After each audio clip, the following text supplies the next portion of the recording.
Merci beaucoup, Madame la mairesse, pour nous accorder cette entrevue dans le cadre de la conférence sur les politiques scientifiques canadiennes. Beaucoup d'intérêt, le lien entre les municipalités, les villes, le conseil scientifique et bien sûr, nous, au Fonds de recherche du Québec, très, très, très intéressés à avoir davantage de partenariats avec les villes. Et on en a déjà beaucoup avec la Ville de Montréal. On est très, très heureux de tout ça. On espère que ça va même prendre beaucoup d'ampleur au cours des années à venir. Donc, quelques questions pour vous ce matin. Montréal se définit comme une ville laboratoire de par sa volonté d'innover, mais aussi par la présence d'un réseau universitaire très important sur le territoire de Montréal.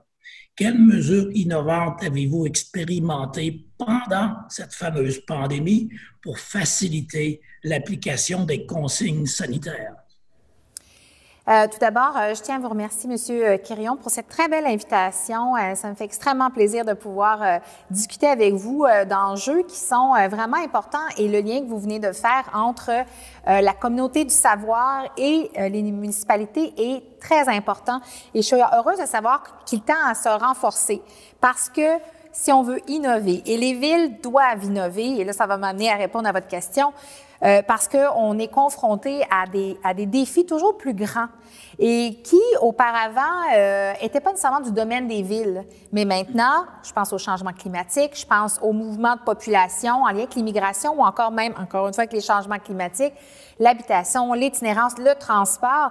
Nécessairement, ce sont des sujets que nous devons aborder et on a besoin de vous, la communauté scientifique et universitaire également. Donc, pour répondre à votre question, la COVID est un événement que personne n'avait pu anticiper. Donc, j'ai envie de vous dire que personne n'était prêt à ça.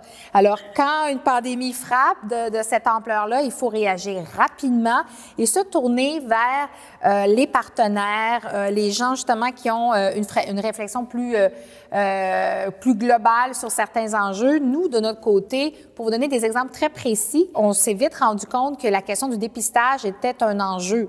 Parce que le réseau de la santé souhaitait dépister à grande échelle, mais il fallait pouvoir être mobile, efficace, accessible.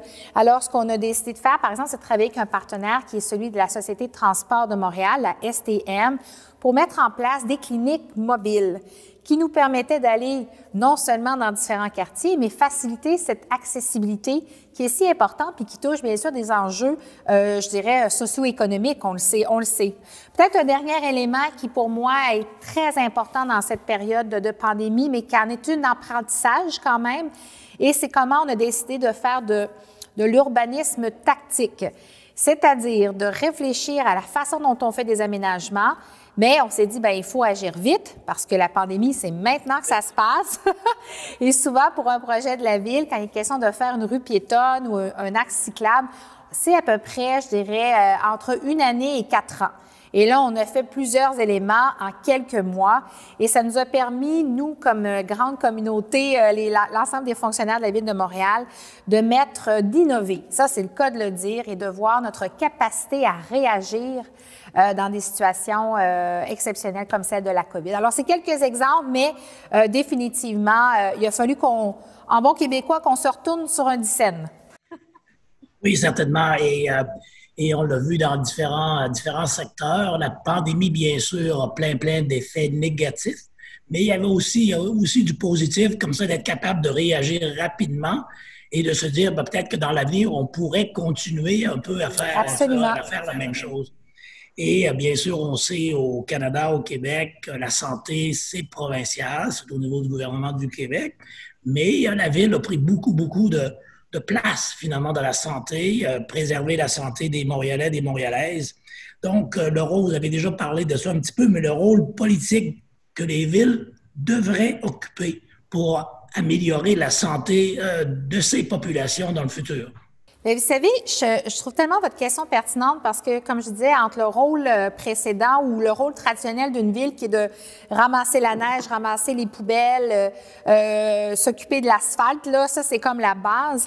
Mais après ça, moi, je pense que les villes du 21e siècle doivent aller plus loin. La notion même de santé physique et mentale, pour moi, est au cœur de cette démarche ou ce qui m'anime, c'est-à-dire une ville où il y a des espaces de fraîcheur, des espaces verts. On l'a bien vu pendant la COVID à quel point les parcs à Montréal étaient chéris, hein, les gens, c'était une façon un peu de s'évader.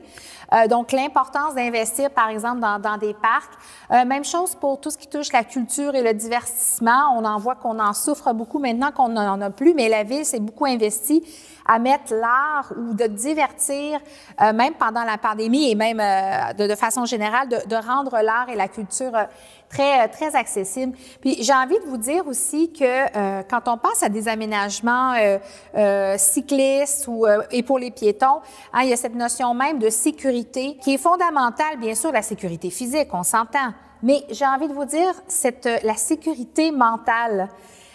Pour qu'une personne aînée dise, ben moi, je vais aller prendre ma petite marche aujourd'hui, puis je me sens en sécurité à faire le tour du bloc. Des parents qui vont dire, je me sens en sécurité que mes enfants marchent à l'école parce que c'est bon pour la santé, mais on se sent bien. Alors, les villes ont définitivement un rôle important à jouer dans ce grand enjeu de santé physique et mentale là, à tous les niveaux. Oui, merci beaucoup. Et souvent, de plus en plus, on réfère aussi au concept de santé durable, là, oui, qui inclut beaucoup de résilience aussi là-dedans, les aspects de santé physique, de santé mentale, et certainement que l'urbanisme d'une ville participe beaucoup à tout ça, là. Résilience économique de la ville de Montréal. Bien sûr, il y a encore de gros défis au centre-ville de Montréal, on le voit beaucoup. Comment mieux se préparer à de futures pandémies? Qu'est-ce qu'on peut avoir appris de la fin de la pandémie actuelle et la place de la recherche et de l'innovation dans cette réflexion? Une autre très bonne question parce que la pandémie est venue remettre en question un peu notre vision d'une métropole qui, en général, est axée sur la densité. C'est normal. Une grande ville, il y a du monde. Et souvent, on fait des tours, on fait des lieux d'espace de vie commun, ce qui s'éloigne, bien sûr, un peu du modèle plus de banlieue, maison unifamiliale. Et là, on se retrouve dans une situation où les gens ont besoin d'espace. La santé publique nous dit de prendre l'espace, d'avoir de l'espace entre nous. Alors, évidemment, je pense qu'il est encore tôt, mais on voit que déjà, pas juste la ville, mais bien sûr, plusieurs acteurs de la communauté scientifique ont réfléchi à quoi devrait ressembler une ville résiliente dans le futur. Est-ce qu'on doit réinventer les centres-villes? Est-ce qu'on doit les penser différemment au niveau même de la construction, de l'urbanisme, l'occupation de l'espace, hein, la façon dont on faisait les trottoirs ou qu'on partageait la voie publique? Est-ce que c'est toujours la bonne façon? Alors, que de questions pertinentes qui vont venir un peu modeler notre ville du futur. Puis pour moi, c'est évident que c'est pas, comme je disais, c'est pas la ville qui peut faire ça tout seul. Il faut avoir des chercheurs, des gens qui ont une expertise tant dans les sciences sociales que dans les sciences économiques et autres, les sciences pures, de pouvoir avoir cette réflexion critique. Oui, sur l'habitation, sur le transport. Très grosse question, hein? Comment on avance dans le transport et j'ai envie de vous dire comment est-ce qu'on continue notre lutte contre les changements climatiques dans une période où les gens ont envie d'avoir une maison, donc la question même d'étalement urbain, où on parle de transport collectif, mais les gens ont envie de se sentir en sécurité dans leur voiture. C'est d'une complexité en ce moment. Peut-être une dernière question. Montréal, bien sûr, est une ville qui rayonne à l'échelle internationale, très présente à l'international, la dimension culturelle, la dimension économique. Comment pourrait-on travailler ensemble à Montréal avec le milieu de la recherche pour nous démarquer avec un autre outil qu'on appelle la diplomatie scientifique?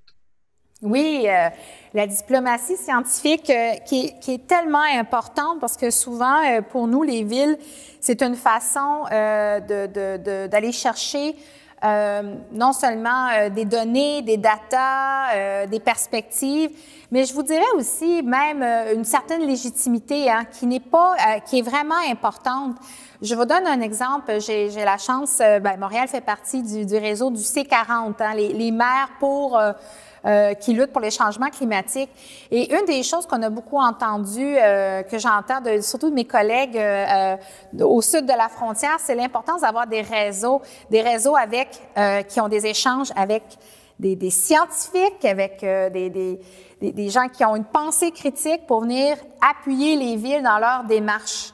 Parce que je le disais tout à l'heure, et pour moi, ça, c'est évident, sans la communauté scientifique, il y a des défis auxquels je fais face, comme société, nous faisons face, comme les changements climatiques, qu'on n'arrivera pas si je ne vous ai pas derrière moi pour m'aider à sensibiliser, faire connaître les enjeux et venir, d'une certaine façon, cautionner des choix qui vont être de plus en plus difficiles à faire.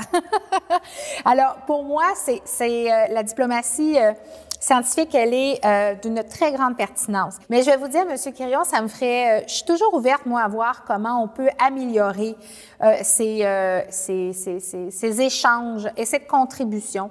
Il y a bien sûr des défis, hein, ça, on le sait.